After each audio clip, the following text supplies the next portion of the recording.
Halo, Assalamualaikum warahmatullahi wabarakatuh.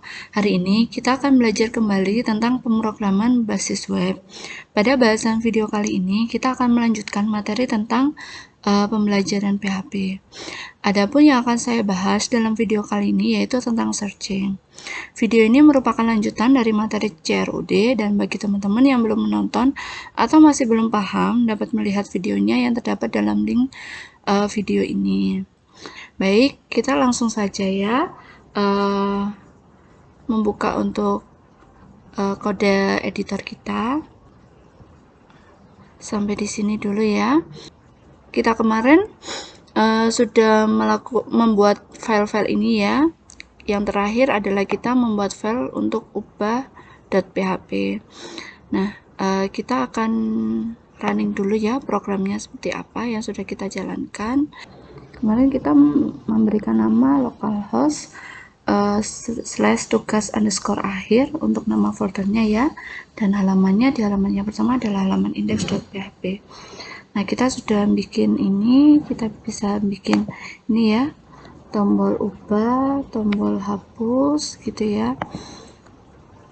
Oh, gagal diubah karena balik lagi varchar-nya ya, jadi jumlah karakternya yang beda. Oke, kita ganti dulu di sini localhost php admin. Untuk jumlah karakternya kita rubah biar agak banyak sedikit ya untuk menamakan emailnya. Kita kemarin database-nya mahasiswa, lalu di strukturnya ini kita rubah sedikit ya. Nah, ini untuk emailnya jumlahnya jangan 20, kita bikin 50 saja nggak apa-apa. Oke, ini panjangnya kita bikin 50. Oke, simpan. Nah, kita jalankan ya, coba ini kita ubah karena sudah agak panjang. Nah, akhirnya data berhasil diubah, betul begitu ya. Nah, selanjutnya kita kembali ke editor kita. Nah, di sini kita flashback dulu ya. Nah, di halaman index.php ini kita punya halaman view dari indeksnya, dan kemudian halaman function ini untuk fungsi-fungsi yang telah kita miliki. Nah, di halaman index ini kita memiliki sebuah variabel yang bernama mahasiswa yang berisi tentang query gitu ya. Nah, di sini query ini kita telah menambahkan mahasiswa dari mulai di sini dari mulai mahasiswa yang pertama kali kita input sampai dengan mahasiswa yang terakhir kali kita input gitu ya. Ini fotonya saya ganti dulu ya. Nah, ini udah saya ganti ya fotonya biar nggak sama. Nah, saya ulang. Jadi kita bisa mencari untuk nama mahasiswa ya yang kita inputkan berdasarkan yang paling pertama kali kita inputkan atau sampai dengan yang terakhir kali kita inputkan. Bagaimana caranya? Nah, jadi kita bisa setting di sini ya. Kita mau mengurutkan mahasiswa dari yang pertama kali kita input sampai dengan yang terakhir kali kita input gitu ya. Nah, kita bisa menggunakan order by. Nah, order by apa? Berdasarkan ID, karena yang pertama kali kita input itu kan atau yang nomornya urut itu kan ID ya, di kolom ID-nya ya yang sebagai primary key-nya. Nah, order by ID kita mau mengurutkan berdasarkan apa? Kalau ASC, nah ascending ini dari nilai yang terkecil sampai dengan yang terbesar atau membesar gitu ya. Nah, coba kita jalankan. Oke, nah seperti ini agak nggak jauh beda ya. Nah, tapi kalau kita balik dari yang besar ke kecil gitu ya kan, kita bisa menggunakan DSC atau descending, dari dari besar ke kecil gitu ya.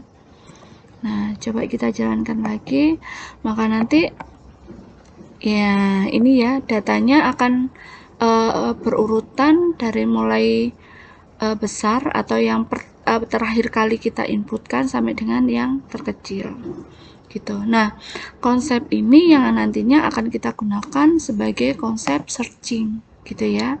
Jadi teman-teman harus paham. Kemudian contoh lagi, bagaimana jika saya gitu kan, saya ingin menampilkan mahasiswa dengan NIM ini 10510016 ini saja gitu ya. Nah, kita hanya perlu memasukkan di sini gitu ya. Select bintang from data mahasiswa where NIM sama dengan 10510016. Nah, maka yang akan muncul adalah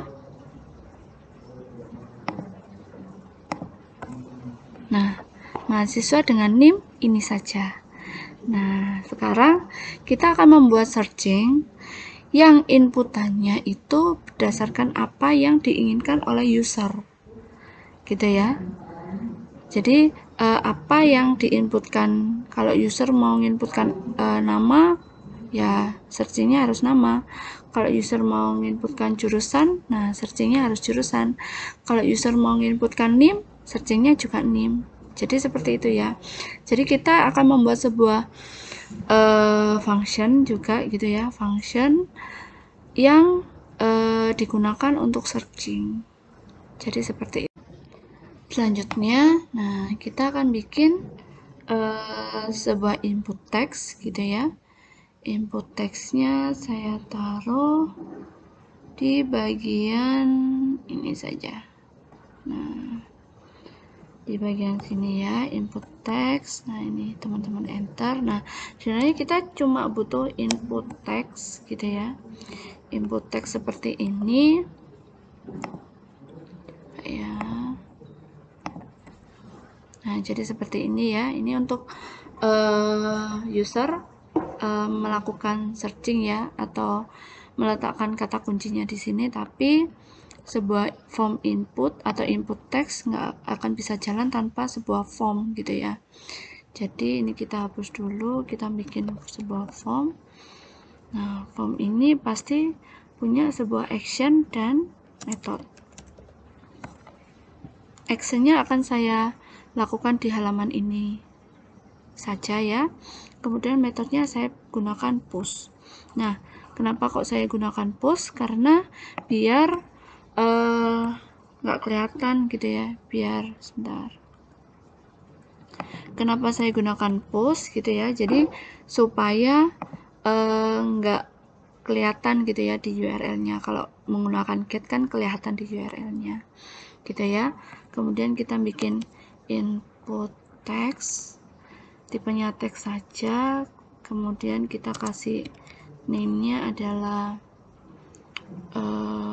keyword gitu ya, nanti karena user harus meletakkan kata kuncinya gitu ya di teks itu, keyword. Kemudian saya bikin size-nya agak saya kasih size aja 30 gini. Kemudian di input text ini saya kasih autofocus. Nah, autofocus gunanya seperti apa gitu ya. Nah, kita jalankan dulu.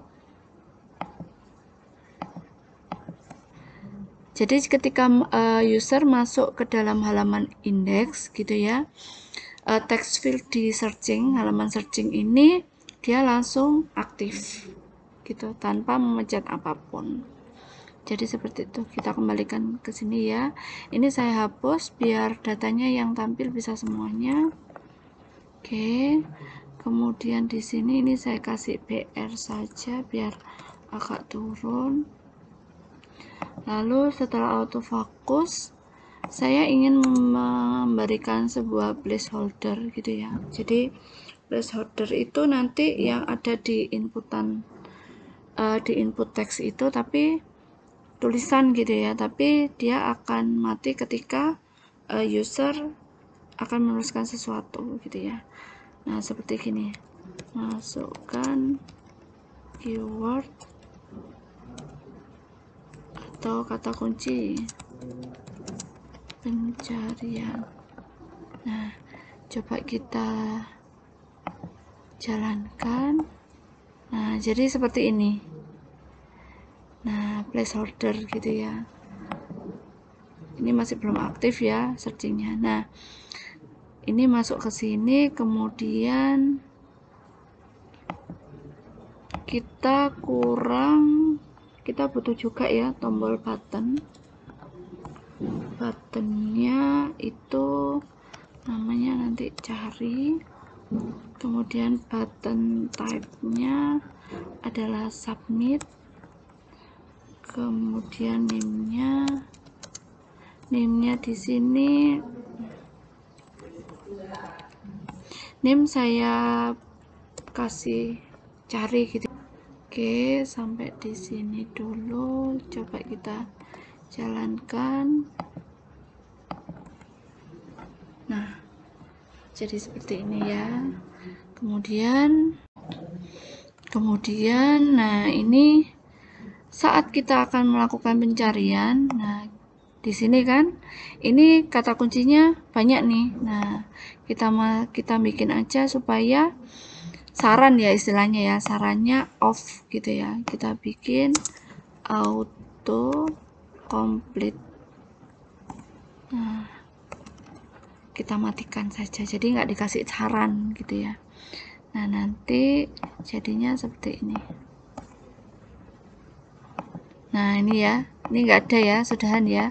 Kalau tadi kan ada banyak sekali gitu ya saran-sarannya. Nah, sekarang kalau kita klik di sini sudah hilang semuanya. Nah, untuk selanjutnya ini ya, setelah semuanya selesai, kita akan masukkan logiknya di sini gitu ya. Di atas ini kita akan masukkan logiknya. Jadi jalannya seperti ini. Ketika user pertama kali masuk ke halaman indeks, maka data yang tampil adalah data semua mahasiswa gitu ya. Query seluruh mahasiswa yang ada di dalam database gitu ya. Nah, akan tetapi jika tombol cari ditekan gitu ya, tombol cari ditekan, apa yang akan dilakukan? Nah, jika tombol cari ditekan, kita akan mengganti ini gitu ya, variabel mahasiswa ini dengan isian gitu ya, dengan isian pencarian hasil searching dari user. Jadi gini, bagaimana jika tombol cari ditekan? Nah, yang akan kita lakukan adalah if iset. If iset dari apa? Dari $_post yang isinya apa? Isinya adalah cari. Bener ya? Isinya adalah cari, tombol cari gitu ya. Yang $ mahasiswanya nanti dalam variabel mahasiswa ini kita ganti dengan hasil pencarian dari $_post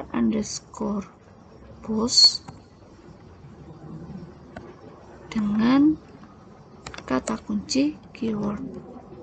Nah, bisa dipahami nggak teman-teman di sini ya? Jadi if iset $_post cari, jadi jika tombol gitu ya, tombol pencarian dipencet, tombol pencarian di sini ya, tombol cari di method post gitu ya, dipencet, maka variabel mahasiswa akan diganti dengan function cari hasil dari keyword. Nah, text fieldnya kan tadi keyword ya, keyword dari user. Jadi seperti itu. Nah, jadi setelah itu kita akan masuk ke halaman function. Nah, di sini kita akan bikin halaman function baru, bikin function baru ya. Function yang bernama cari. Function cari ini berisi tentang keyword. Nah, keyword keyword yang isinya apa? Keyword yang isinya adalah $query dari select bintang from data underscore mhs gitu ya. Nah, lalu di sini where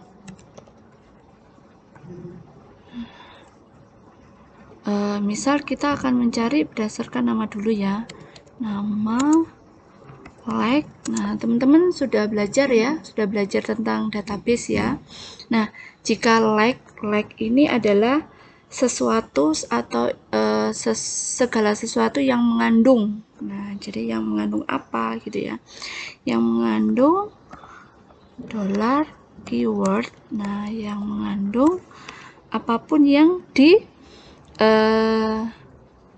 diinputkan oleh user gitu ya, dengan menambahkan persen. Nah, persen di belakang dan persen di depan seperti ini. Oke, sampai di sini dulu. Kemudian ini titik koma. Nah, kita akan memanfaatkan juga query yang sudah kita punya ya di atas ini ya. Nah, $query sini returnnya adalah query dari $query. Jadi seperti itu. Nah, sampai di sini dulu, coba kita jalankan dulu ya. Oke, sampai di sini dulu, coba kita jalankan. Eka.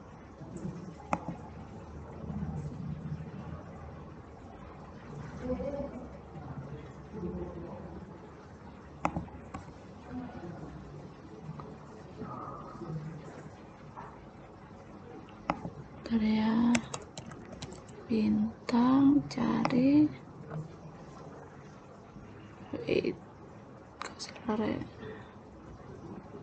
oke, kita jalankan dulu. Coba kita akan mencari nama mahasiswa bintang. Nah, akan muncul bintang ini ya. Kalau kita cari nama mahasiswa Eka, nah muncul 2 ya. Kalau kita cari mahasiswa Yuniar, akan muncul ini. Jadi seperti itu ya, teman-teman, bisa dipahami ya. Nah, bagaimana jika kita akan melakukan pencarian ke field-field yang lain? Nah, teman-teman bisa tambahkan di sini ya. Bisa tambahkan dengan or. Jadi atau apa gitu ya. Or namanya apa? Kita contoh di sini aja.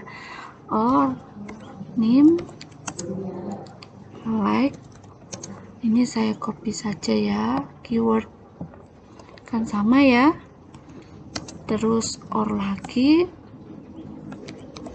email like, copy lagi, lalu or jurusan like, kita copy lagi. Nah, sampai di sini dulu. Oke. Untuk yang gambar kita nggak usah ya, yang gambar ini kita nggak usah bikin pencarian. Oke, kita jalankan. Nah, ini sudah ya, sudah semuanya. Coba kita carikan sistem.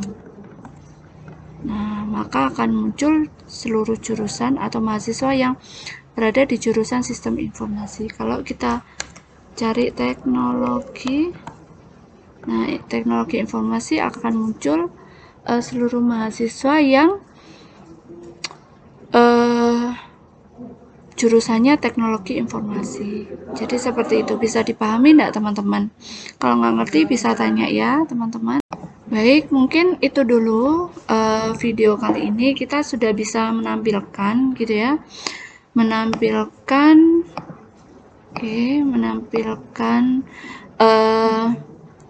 hasil atau menampilkan pencarian berdasarkan apa yang kita inginkan gitu ya. Untuk next video saya akan memberikan tutorial tentang upload. Nah, jadi teman-teman juga bisa mulai memperbagus tampilan websitenya dengan menambahkan style CSS. Nah, atau bisa juga menggunakan bootstrap dan lain sebagainya, templating gitu ya, terserah. Saya akhiri video kali ini. Terima kasih. Kalau nggak ngerti, teman-teman bisa langsung tanya ya. Sekali lagi, terima kasih. Wassalamualaikum warahmatullahi wabarakatuh.